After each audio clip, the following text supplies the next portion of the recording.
Welcome to Talmudic Treasures. Today we're learning Gittin, page 36, which introduces us to a takana, something that was instituted by the great man, the great sage Hillel.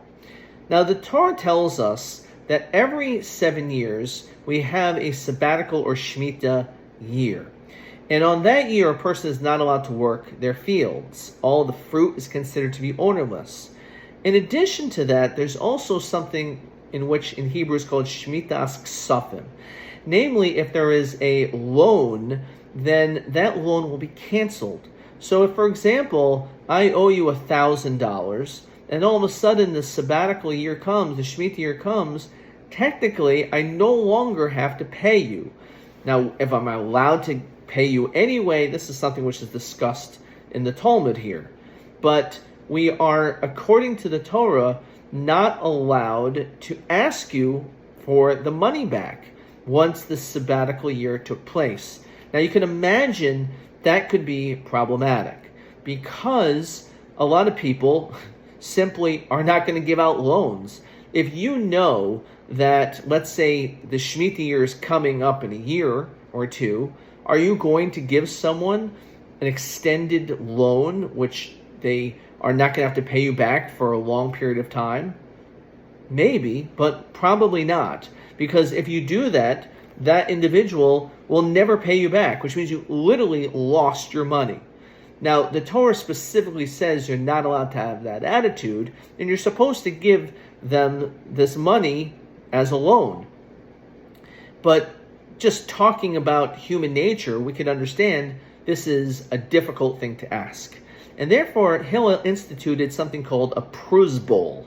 A pruzbol is an interesting word, in fact, that it's a breakup, as the Talmud here tells us, of the word bully and buti. Bully is an interesting English word, as we hear, but in Hebrew, a bully is someone who is wealthy.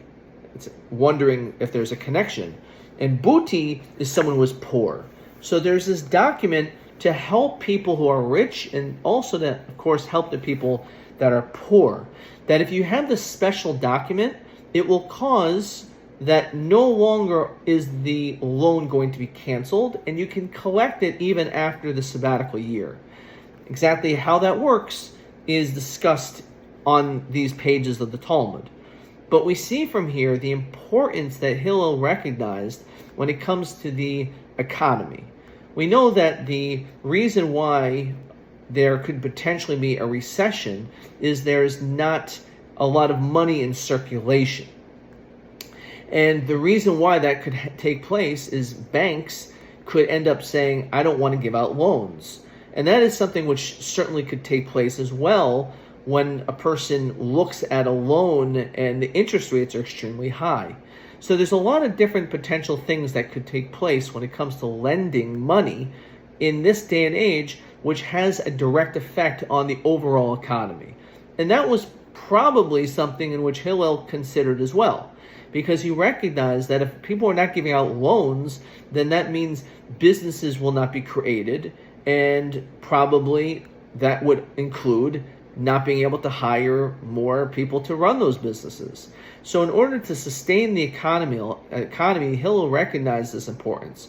He also recognized in general of helping the poor, because the poor people who need loans will more than likely not be able to get a loan during the years that lead up to this sabbatical or Shemitah year.